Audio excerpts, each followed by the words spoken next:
하나님만 경외하라 모든 것이 풀린다라는 저는 하나님의 말씀을 하겠습니다. 출애굽기는 모세오경의 시작입니다. 출애굽기는 어떻게 보면 굉장히 직관적 제목인데 중국 통해서 성경이 들어왔잖아요. 중국에서 한자어로 출애굽기, 애국을 빠져나온 기록이라고 이렇게 썼습니다.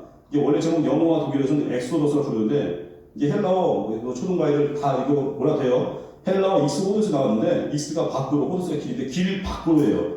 우리 인생이 길 따라가는데 인생에 길이 없는 곳이 생기잖아요. 근데 하나님은 그 길 없는 곳에서 새로운 길을 여신다는 거, 익스 호드스 이 얘기입니다. 아니 출애굽기가 바로 그 믿음의 여정을 보여주는 거예요. 길이 막혔습니까? 가정이 답답합니까? 학교에서 가기 힘듭니까? 막힌 것 같은데 거기서 바로 길을 여시는 분, 익스 호드스 바로 그 하나님을 경험하는 오늘 예배 시간 되길 바랍니다. 하나님은 우리 인생의 한계를 넘어서 인도하십니다. 새로운 길을 여십니다. 그래서 옛날에 뭐 책 제목도 있잖아요. 지도 밖으로 행군하다. 지도는 우리가 가진 한계거든요. 한계. 내가 정한 선, 난 여기까지야. 난 여기까지. 난 여기까지. 근데 하나님의 함께 하시면 내 모든 한계를 뛰어넘게 하는 거예요.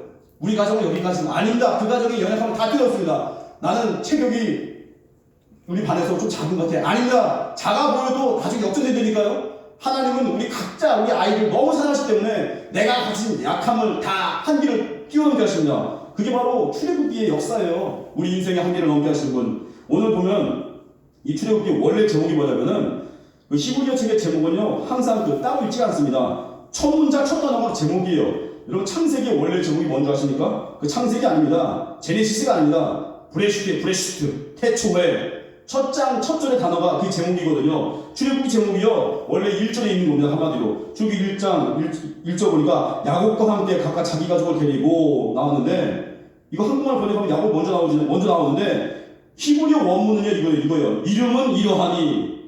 한마디로 이름은 이러하니. 브엘레 쉐모트인데 출애굽기 1장 1절의 첫 단어가 쉐모트예요. 이름들. 출애굽기 원래 제목은요. 이름들. 그래서 이 출애굽기 때문에 이제 모든 것이 시작됐는데 하나님이 우리를 구원하셨거든요. 우리 뭘 구원하냐면 그 시작이 이름들이야.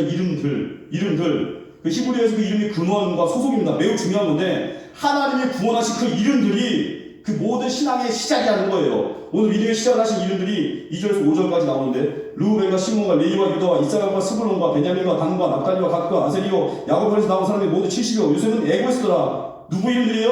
야곱의 12 아들의 이름. 하나님이 우리의 이름들을 바로 구원하신 거예요. 그게 신앙의 시작입니다. 어떻게 보면 이 이름들은요, 부끄럽거든요. 부끄러운 이름이에요. 12아들 보세요. 그 몇 명이 정말 부끄러운 수치스럽습니다. 자기 동생을 시기하고 미워해서 노예로 팔아버리고, 이게 진짜 망당하지 못한 형들이거든요. 그리고 어때요? 루벤, 이거 19분이라 말할 수 없습니다. 아이들 묻지 마시고, 시므온과 레위 어때요? 잔해한 기에 아주 이들은 살인자예요. 이런 부끄러운 이름들을 하나님이 구원하신 거예요.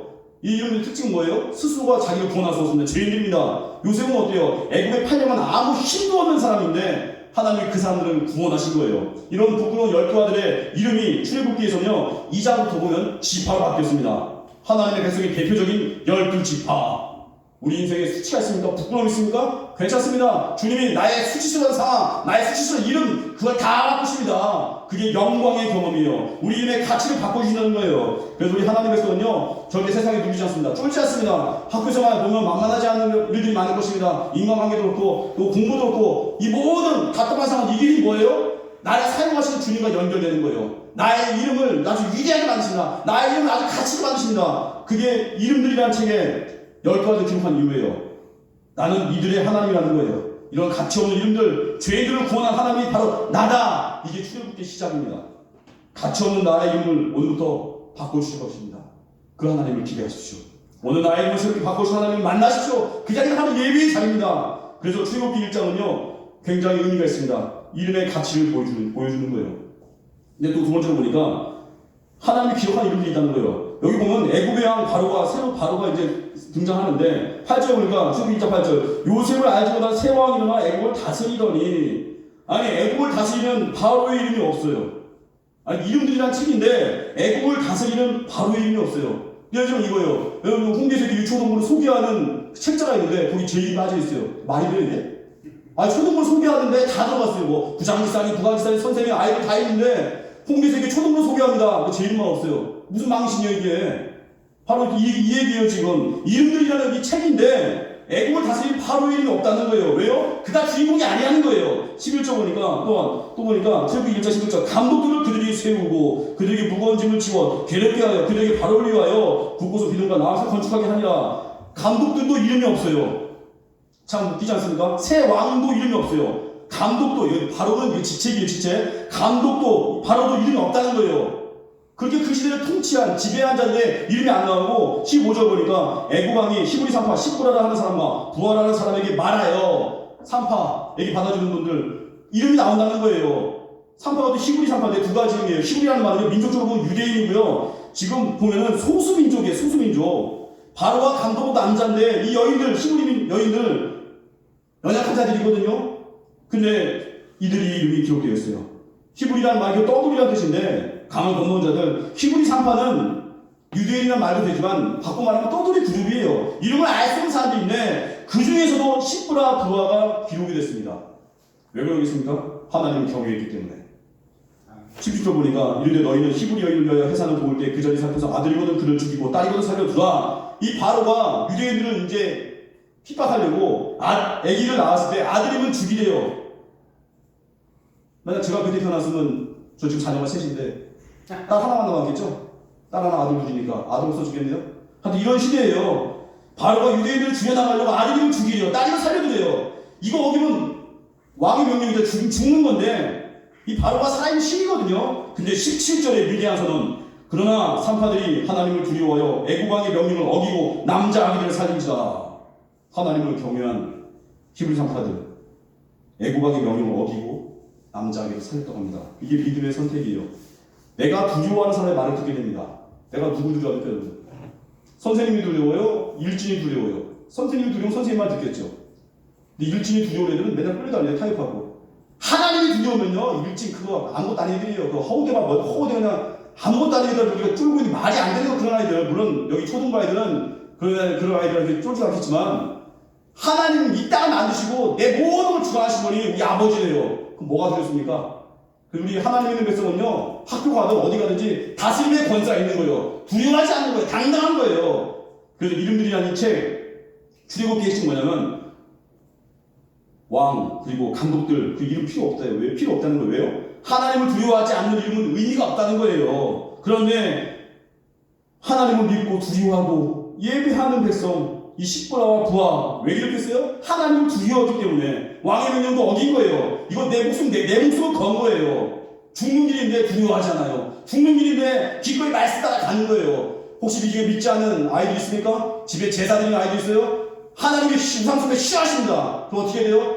제사 날이 다가와도 믿음의 초등부 아이들 나 제사상 앞에 서지도 않겠습니다. 나 절 안 합니다. 부모님이 말하는 거예요. 주일날 혹시 시험 일정 다가와서 주일도 학원에서 나오라고 합니까? 하나님 뭐라고 했어요? 주일을 거룩히 지키라고. 복된 주일을 지키라고. 주일 명령이 오는데 누구 말 들어야 돼요? 학원 선생님 말 들어야 돼요? 아니면 하나님 말씀 들어야 돼요? 하나님 말씀 듣는 거예요. 나 학원 안 갑니다. 주일날 예배할 겁니다. 이게 하나님의 백성이에요. 이게 걸어갔던 사람들이 히브리 산파 그 연약했던 십부라와 부하의 길이었습니다. 그들의 이름이 기록됐습니다. 근데 왕과 감독들은 이름은 기록되지 않았어요. 가치도 없다는 거예요. 왜요? 하나님 무시하니까. 하나님을 경외하는 백성이 예배자입니다. 하나님을 두려워하는 거, 하나님을 공경하는 거거든요. 우리 하나님은 하나님을 경외하는 자들의 이름을 기억하십니다. 그들 이름을 기록하시고 이제 기억한다는 거예요. 그 의미의 책이 바로 출애굽기. 이름들 쉐모트. 이게 출애굽기의 서막입니다. 오늘 우리가 할 일이 뭐였습니까? 내 인물에 대한 가치를 돌아보는 거예요.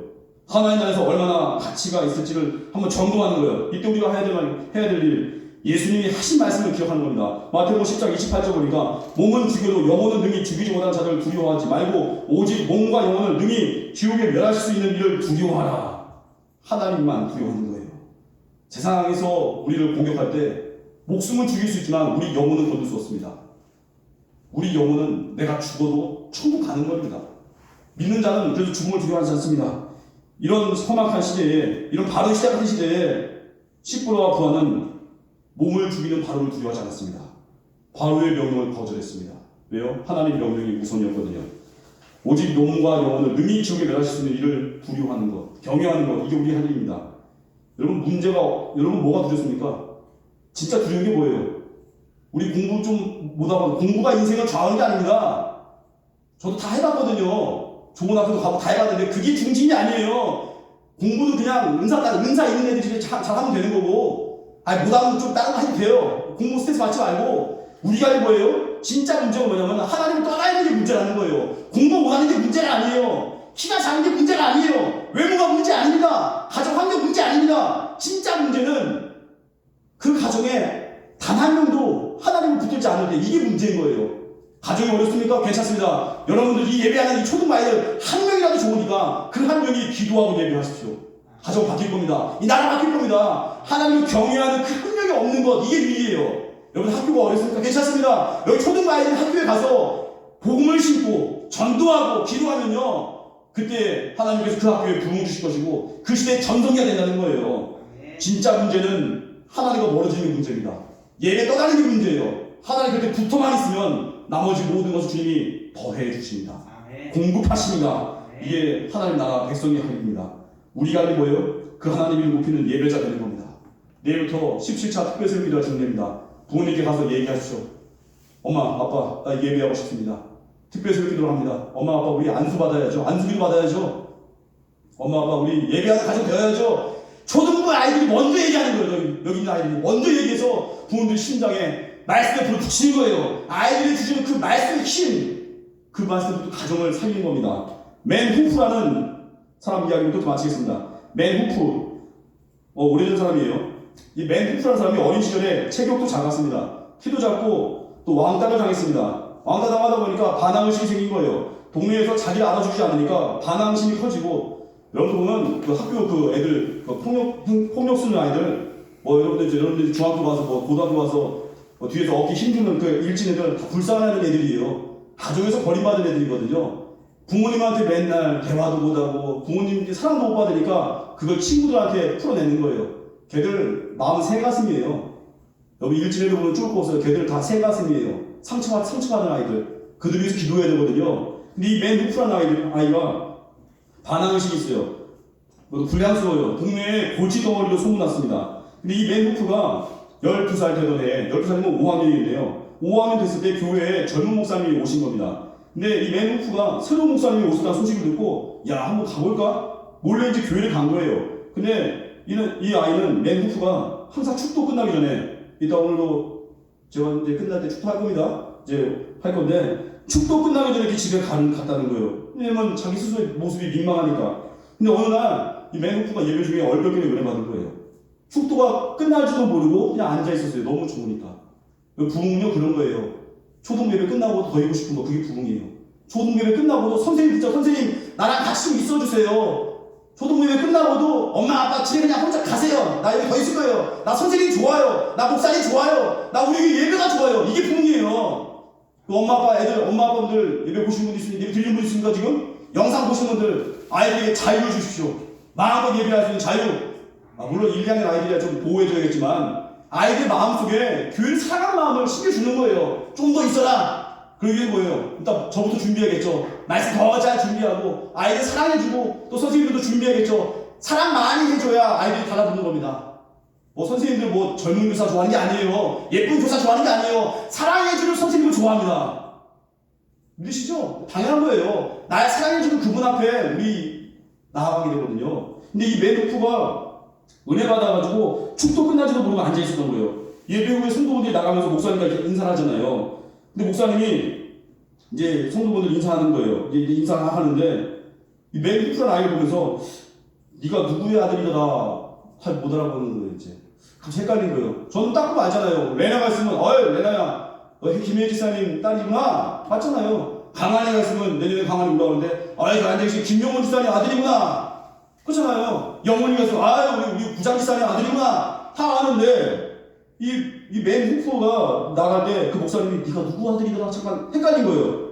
얘 잘 모르니까 잠시 침묵이 흘렀는데 이 주변 사람들이 궁금한 거예요. 야 우리 목사님이 저 불량 학생을 어떻게 부를 것인가 막 궁금하잖아요. 막 이제 원래 이가는 남 안 되는 거 좋아하니까 막 궁금하잖아요. 근데 그 전문 목사님이 이 맨 후프 불량한 학생을 보면서 활짝 웃으면서 네가 누구 아들인지 내가 알겠다. 너 아버지 닮았구나. 사랑하는 후프야 너는 하나님의 아들이구나. 너는 하나님의 자녀구나. 이 말 듣고 후프라는 아이가 당황하고 도망갔어요. 도망가는 그 등뒤로 그 목사님의 음성이 들리더래요. 이제부터 하나님의 아들답게 살아가는. 그때 후프가 결심했대요. 나 그동안 막 살았고 불량한 학생이었는데 내가 하나님 자녀라고, 내가 하나님 자녀래요 하면서 스스로 마음이 깨진 거예요. 내가 하나님 자녀구나. 그때부터 결심했어요. 그때부터 친구도 괴롭히지 않고 이제는 친구들이 위해서 희생하고 배려하고 바르게 살기로 결심했어요. 법 없이도 살 사람과 살기 신앙으로 살았습니다. 이후에 테네시 주의 주지사가 됐습니다. 그리고 존경받는 정치인이 됐습니다. 그리고 한 연수회장에서 맨 후프가 얘기했습니다. 오늘의 내가 있을 수 있는 건 어린 시절에 삶이 힘들고 지쳐서 교회 갔을 때 목사님, 젊은 목사님이 나에게 너는 하나님의 아들이야 이 말씀 해준 것이 나의 인생을 바꿨습니다. 그 말 하더래요. 어떻게 맨 후프라는 그 이름 듣는 순간에 당시 사람도 불량한 학생 같은 느낌이 오죠. 근데 하나님이 그의 이름에 가치를 높여줬습니다. 언제요? 하나님의 아들을 인정받게 하셨고 그의 인생을 인도하셨고 그의 삶에 이제는 십자가에 그기 걷게 만든 그 역사를 하나님께서 펼쳐나가는 겁니다. 우리 인생 각자 자기 이름을 생각할 때, 각자 자기 가정을 생각할 때 여러분 명심하십시오. 어렵고 힘들고 때로 수치스럽고 내 이름 자체가 너무나 때로는 저주스럽습니다. 그때 하나님 붙드십시오. 하나님이 그 이름을 창대하게 하실 것이고 하나님이 그 이름을 빛내게 하실 것이고 하나님이 그 한 사람 붙들어서 예배할 때 그 한 영을 통해서 이 가정을 바꿀 것이고 그 하나님 통해서 이 나라를 바꿀 것입니다. 이게 출애굽기의 시작입니다. 우리 이름들이 영광스러운 이름이 되어서 하나님 나라 위해서 우리 생명 걸고 쓰임받는 하나님의 손 되기를 주님으로 축원합니다. 우리 초등부 아이들 다 같이 자리에서 일어나겠습니다. 말씀 앞에서 찬양하겠습니다.